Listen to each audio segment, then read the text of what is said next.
अथ त्रयोदशो अध्याय। ब्रह्मा जी का मोह और उसका नाश। श्री शुकवाच। साधुर्पृष्टं महाभाग त्वया भागवतो मम यन्नो तनयसि श्रवणनपि कथा मुहुः। श्री सुखदेव जी कहते हैं कि परीक्षित, तुम बड़े भाग्यवान हो। भगवान के प्रेमी भक्तों में तुम्हारा स्थान श्रेष्ठ है, तभी तो तुमने इतना सुंदर प्रश्न किया है। यूं तो बार बार भगवान की लीला कथाएं सुनने को मिलती हैं, फिर भी तुम उनके संबंध में प्रश्न करके उन्हें और भी सरस और नूतन बना देते हो। रसिक संतों की वाणी, कान और हृदय भगवान की लीला के गान, श्रवण और चिंतन के लिए होते हैं। उनका यह स्वभाव भी होता है कि वे प्रतिक्षण भगवान की लीलाओं को अपूर्वमयी, रसमयी और नित्य नूतन अनुभव करते रहें।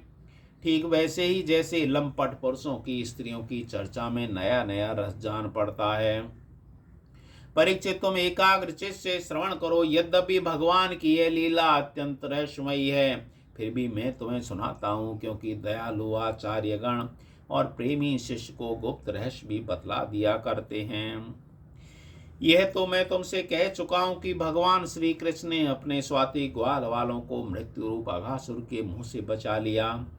इसके बाद उन्हें यमुना के पुलिन पर ले आए, कहने लगे, मेरे प्यारे मित्रों, यमुना जी का यह पुलिन अत्यंत रमणीय है। देखो तो सही, यहाँ की बालू कितनी कोमल और स्वच्छ है।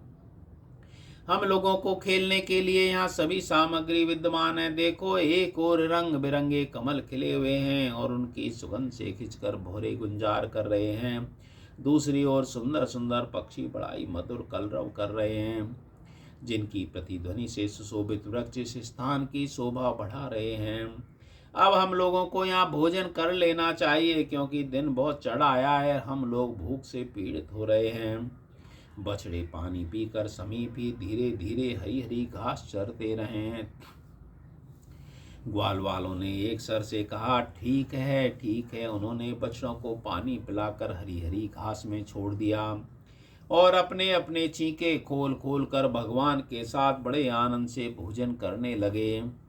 सबके बीच में भगवान श्री कृष्ण बैठ गए। उनके चारों ओर ग्वाल वालों ने बहुत सी मंडलाकार पंक्तियां बना ली और एक से एक सटकर बैठ गए। सबके मुंह श्री कृष्ण की ओर थे और सबकी आंखें आनंद से खिल रही थीं।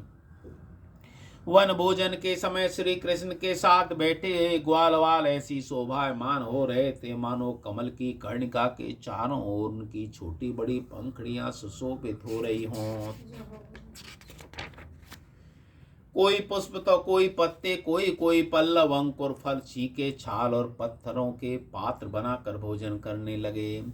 भगवान श्री कृष्ण और ग्वालवाल सभी परस्पर अपनी अपनी भिन्न भिन्न रुचि का प्रदर्शन करते। कोई किसी को हंसा देता तो कोई स्वयं हंसते हंसते लोटपोट हो जाता। इस प्रकार वे भोजन करने लगे।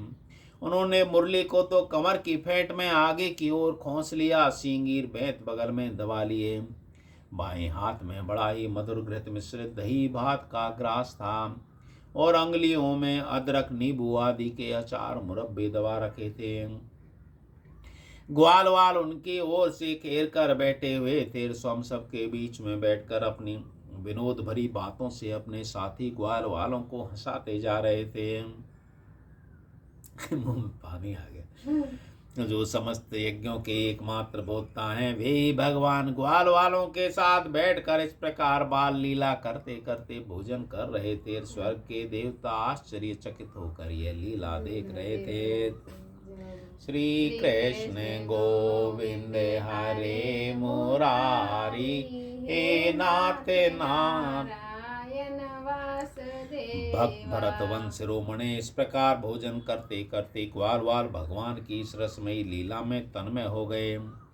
उसी समय उनके बछड़े हरी हरी घास के लालच से घोर जंगल में बड़ी दूर निकल गए। जब ग्वाल वालों का ध्यान उस ओर गया, तब तो वे भयभीत हो गए।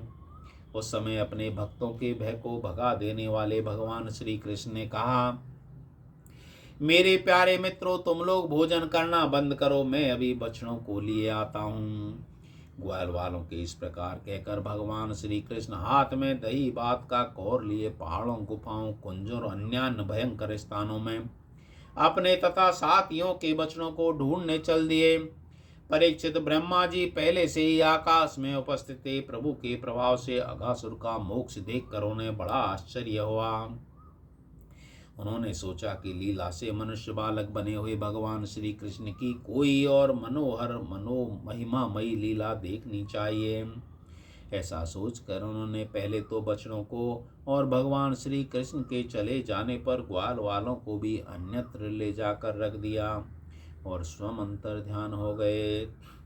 अंततः वे जड़ कमल की ही तो संतान हैं। भगवान श्री कृष्ण बछड़े न मिलने पर यमुना जी के पुलन पर लौट आए, परंतु यहाँ क्या देखते हैं कि ग्वाल वाल भी नहीं है।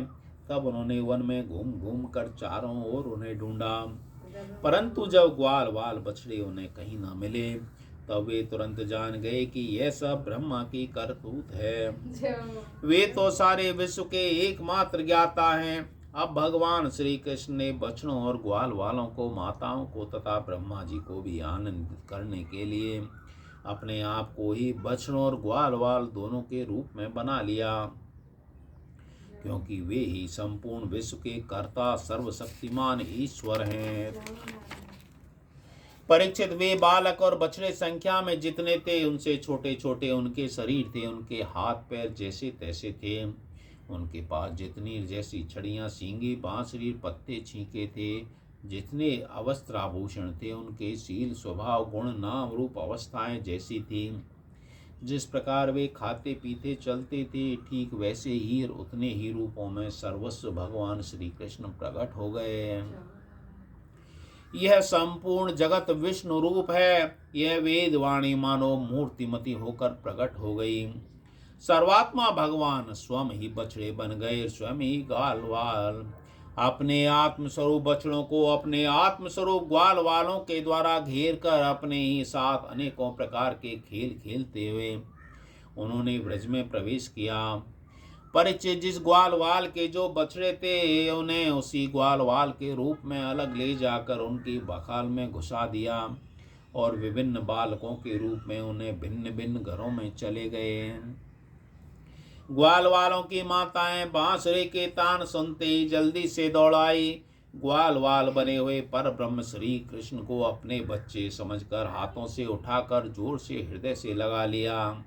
वे अपने स्तनों से वात्सल स्नेह की अधिकता के कारण सुधा से भी मधुर और आसव से भी मादक चिचुआता दूध उन्हें पिलाने लगी। परीक्षित, इस प्रकार प्रतिदिन संध्या समय भगवान श्री कृष्ण ग्वाल वालों के रूप में वन से लौट आते और अपनी बाल सुलभ लीलाओं से माताओं को आनंदित करते। वे माताएं उन्हें उपटन लगाती, नहलाती, चंदन का लेप करती, अच्छे अच्छे वस्त्रों तथा गहनों से सजाती। दोनों भवों के बीच में ढीठ से बचाने के लिए काजल का ठिठौना लगा देती, भोजन कराती, तरह तरह के बड़े लाल प्यार से उनका लालन पालन करती। ग्वालनों के समय गोएं भी जब जंगलों से चरकर जल्दी जल्दी लौटती, उनकी हुकार सुनकर उनके प्यारे बच्चे दौड़कर उनके पास आ जाते। तब वे बार बार उन्हें अपनी जीभ से चाटती और अपना दूध पिलाती। उस समय स्नेह की अधिकता के कारण उनके थनों से स्वयं ही दूध की धारा बहने लगती। इन गायों ग्वालनों का मातृभाव पहले जैसा ही ऐश्वर्य, ज्ञान रहित और विशुद्ध था। हाँ, अपने असली पुत्रों की अपेक्षा इस समय उनका स्नेह अवश्य अधिक था। इस प्रकार भगवान भी उनके पहले पुत्रों के समान ही पुत्र भाव दिखा रहे थे, परंतु भगवान में उन बालकों के जैसा मोह का भाव था कि मैं उनका पुत्र हूँ।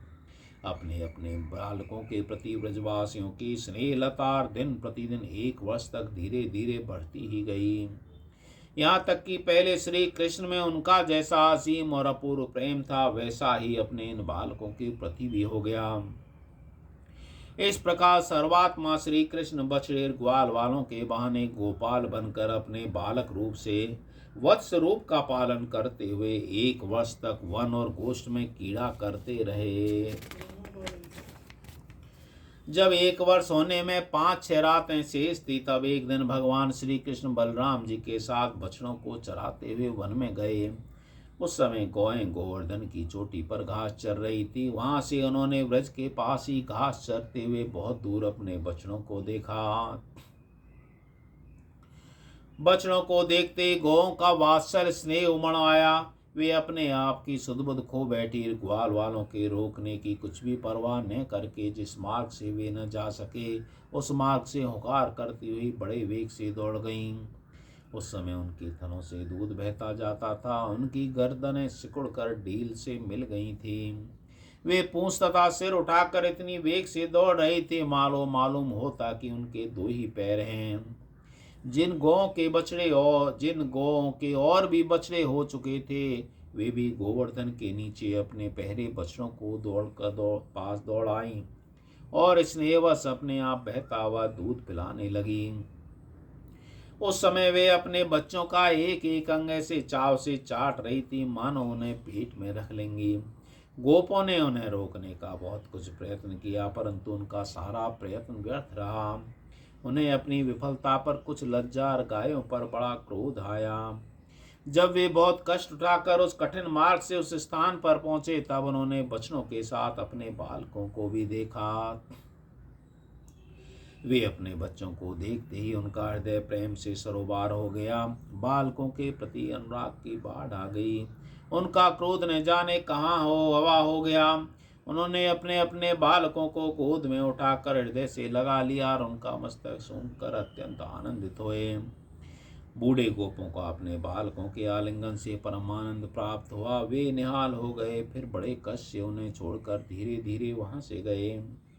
जाने के बाद बालकों के उसके आलिंगन के स्मरण से उनके नेत्रों में प्रेम के आंसू बहते रहे। बलराम जी ने देखा कि ब्रजवासी गोप गोहें बाल ग्वालों की उन संतानों पर भी जिन्हें अपनी माता का खून दूध पीना छोड़ दिया है, क्षण प्रतिक्षण प्रेम संपत्ति और उसकी अनुरूप उत्कंठा बढ़ती जा रही है। जब वे विचार में पड़ गए, क्योंकि उन्हें इसका कारण मालूम न था। यह कैसी विचित्र बात है। सर्वात्मा श्री कृष्ण में ब्रजवासियों का और मेरा जैसा अपूर्व स्नेह है, वैसा ही इन बालकों और बछड़ों पर भी बढ़ता जा रहा है। यह कौन सी माया है, कहाँ से आई है, यह किस देवता की है, मनुष्य की है अथवा असुरों की। परंतु क्या ऐसा संभव है? नहीं नहीं, यह तो मेरे प्रभु की माया है। किसी की माया में ऐसी सामर्थ्य नहीं जो मुझे भी मोहित कर दे। बलराम जी ने ऐसा विचार करके ज्ञान दृष्टि से देखा तो उन्हें मालूम हुआ कि इन सब बछड़ों और ग्वाल वालों के रूप में केवल श्री कृष्ण ही श्री कृष्ण हैं। तब उन्होंने श्री कृष्ण ने कहा कि भगवान, ये ग्वाल वाल बछड़े न देवता हैं न तो कोई ऋषि ही। इन भिन्न भिन्न रूपों का आश्रय लेने पर आप ही अकेले इन रूपों में प्रकाशित हो रहे हैं। कृपया स्पष्ट करके थोड़े में ही ये बतला दीजिए कि आप इस प्रकार बछड़े, बालक, सींगी, रस्सी आदि के रूप में अलग अलग क्यों प्रकाशित हो रहे हैं। तब भगवान ने ब्रह्मा की सारी करतूत सुनाई। बलराम जी सब बातें जान ली।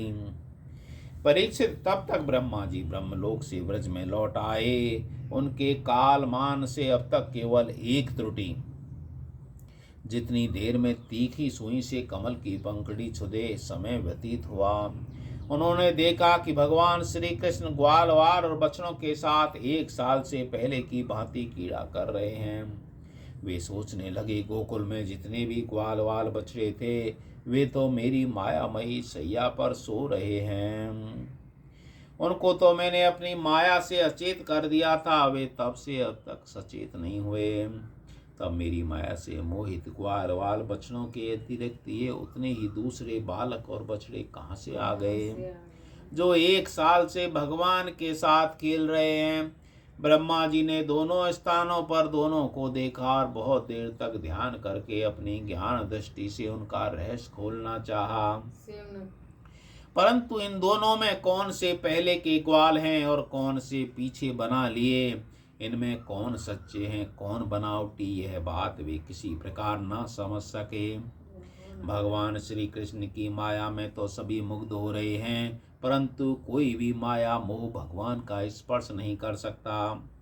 ब्रह्मा जी उन्हीं भगवान श्री कृष्ण को अपनी माया से मोहित करने चले थे, किंतु उनको मोहित करना तो दूर रहा, वे अजन्मा होने पर भी अपनी ही माया से अपने आप मोहित हो गए।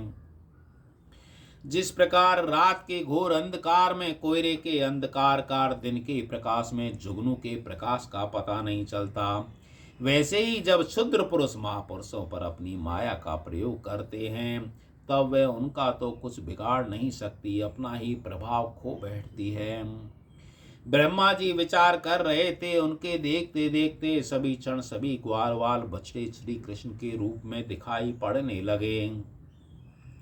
सब के सब सजल जलधर के समान श्याम वर्ण पीतांबरधारी, शंख चक्र गदा पद्म से युक्त चतुर्भुज, सबके सिर पर मुकुट, कानों में कुंडल, कंठ में मनोहर हार और वनमालाएं शोभायमान हो रही थीं।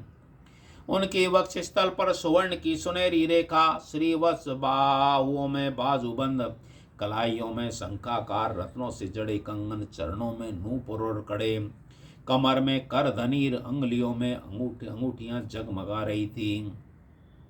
वे नख से सिर तक समस्त अंगों में कोमल और नूतन तुलसी की मालाएं जो बड़े भाग्य से भाग्यशाली भक्तों ने पहनाई थी धारण किए हुए थे।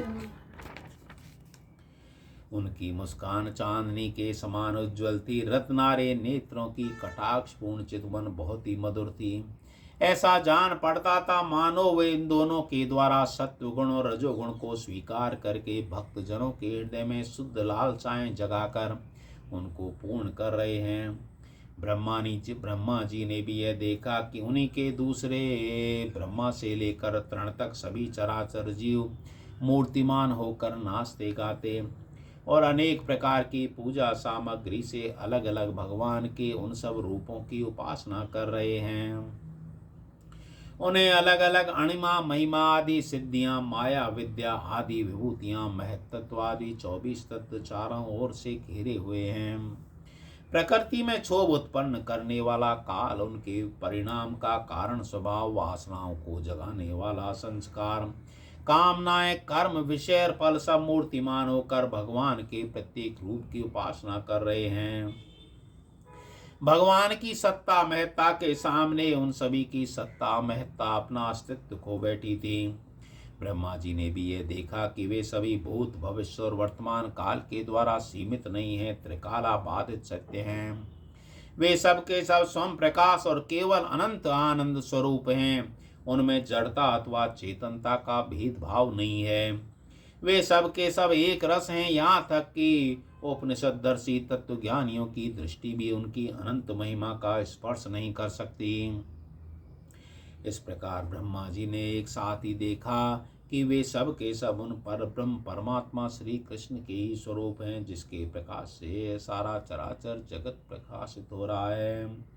यह अत्यंत आश्चर्य में दृश्य देखकर ब्रह्मा जी तो चकित रह गए। उनकी 11 इंद्रियां, 5 कर्म इंद्रिय, 5 ज्ञान इंद्रिय, एक मन क्षुब्ध और स्तंभ रह गई। वे भगवान के तेज से निस्तेज होकर मौन हो गए। एक समय वे ऐसे स्तब्ध होकर खड़े रह गए मानो ब्रज के अधिष्ठान देवता के पास एक पुतली खड़ी हो।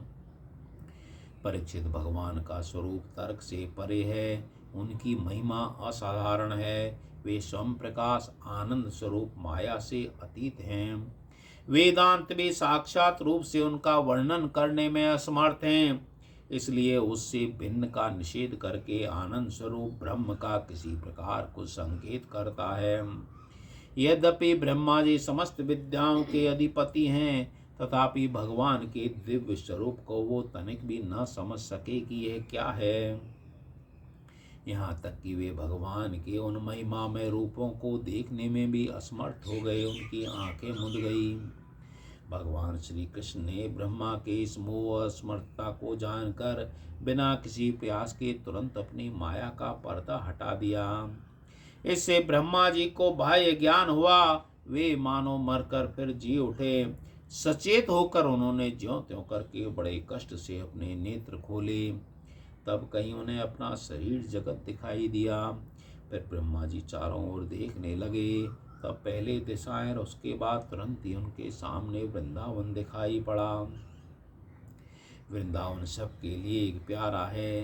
जिधर देखिए उधर जीवों को जीवन दान देने वाले फल और फूलों से लदे हुए हरे हरे पत्तों से लहराते हुए वृक्षों की पातें शोभा पा रही हैं।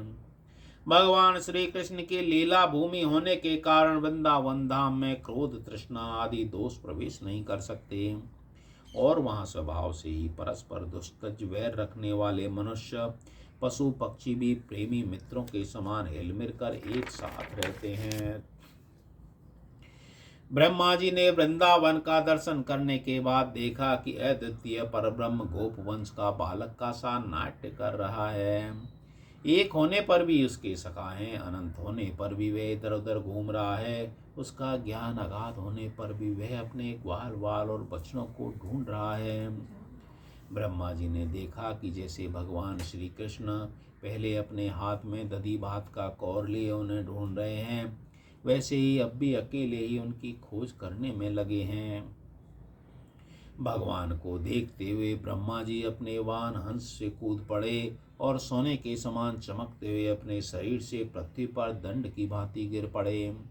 उन्होंने अपने चारों मुकुटों के अग्रभाग से भगवान के चरण कमलों का स्पर्श करके नमस्कार किया। आनंद से आंसुओं की धारा से उन्हें नहला दिया। वे भगवान श्री कृष्ण की पहले देखी हुई महिमा का बार बार स्मरण करते हुए उनके चरणों पर गिरते गिरते उठ उठ कर फिर गिर पड़ते। इस प्रकार बहुत देर तक वे भगवान के चरणों में ही पड़े रहे। फिर धीरे धीरे और उठे अपने नेत्रों के आंसू पहुँचे। प्रेम और मुक्ति के एकमात्र उद्गम भगवान को देखकर उनका सिर झुक गया, वे कांपने लगे। अंजनी बांधकर बड़ी नम्रता एकाग्र से गदगद वाणी से भगवान की स्तुति करने लगे। इति श्रीमद्भागवत महापुराणे परमहंस्यां संहितायां दशम स्कंद पूर्वार्धे त्रयोदशो अध्याय। बोलो श्री कृष्ण चंद्र भगवान श्री कृष्ण गो।